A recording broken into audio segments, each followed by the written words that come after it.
First of all, Chani, really Yeshkoyach. This is a great, great party. Thank you. Now, unfortunately, earlier I asked Chani if the speech should be 2 minutes or 2 hours. She didn't answer me. So let's see which way I go. I want to speak about last week's parsha, where the Torah says, I'll say it in English, that, and as far, believe it or not, my favorite pasuk in the Torah is the pasuk in the Tochacha, where Hashem warns Bnei Yisrael what happens when they sin. And the Torah says that after they are exiled, the land of Israel will remain desolate. You can't hear me? Okay. The Tochacha says that when, after Bnei Yisrael are exiled, the land of Israel will remain desolate. And Chazal, quoted by Rashi, say that this is a good thing. That during, it turns out, at least 2,000 years, the land of Israel will not provide shefa, will not provide a great amount of produce until Bnei Yisrael return. And in fact, there's a pasuk in Yechezkel where Yechezkel says this even more explicitly.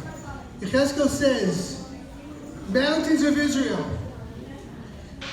it's time for you to begin to release your fruit again, because my children are on the way home.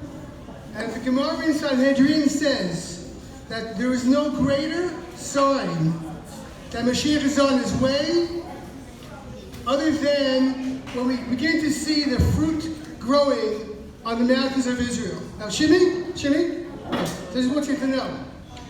50 years ago, when the first non-kibbutz yeshuva was formed here in Gush Etzion, Alon Shavutz, 50 years ago, the founders of that yeshuva told us that on the mountain of Alon Shavutz, there was not a single tree. There were no birds there. Today, Baruch Hashem, at Alon Shavutz, here in Efrat, there's so many, many beautiful trees providing their fruit. I'll just say one more thing. Okay, actually, a question I wanted to ask before. It's a little bit of a dangerous question. I'll take the chance. I just want to ask people here. I'm sure there's more than one answer, but I want a good, kind answer, and nothing fresh. What word would you use to describe Shimi? Careful. Pizza. What? Pizza. Lo Shemati. Pizza. Pizza? Yeah. Okay. Anything else? What? Funny. Good. Okay. Okay. Smart. Excellent. Okay. Okay. Kind. Right.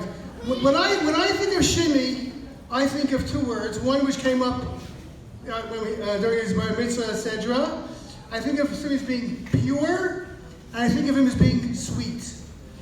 So regarding this idea of the fruit of Eretz Israel, Rav Kook actually writes, it's a mitzvah to taste the sweetness of the holy fruit of Eretz Israel.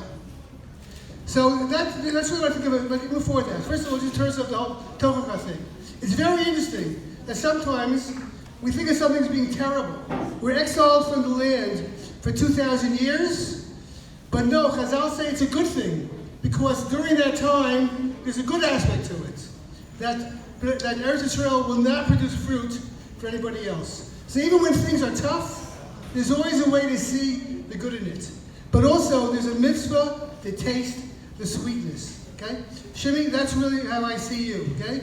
You're somebody, you want to enjoy life, that's clear, okay? And you want to get the sweetness of life. All I want to add to you is that there's sweetness in many parts of life. And what Rav Kook teaches us is that when you look for the sweetness of life and the good things in life, it's not only pizza, it's also the holiness. The holiness can also be sweet. Okay? And as the principal mentioned, the way you latched onto the tefillin, the way you latched onto the sweetness of the kedusha of the tefillin, okay, you can feel that in many of the mitzvahs. So my bracha to you is to continue your sweet, sweet, sweet ways, and to continue and to go higher and higher, finding the sweetness in the physical parts of life, in the pizzas of life, but also in the holiness of life. Okay, it's possible to to do both. That's the bracha of living here in Eretz Yisrael. Mazel tov, mazel tov.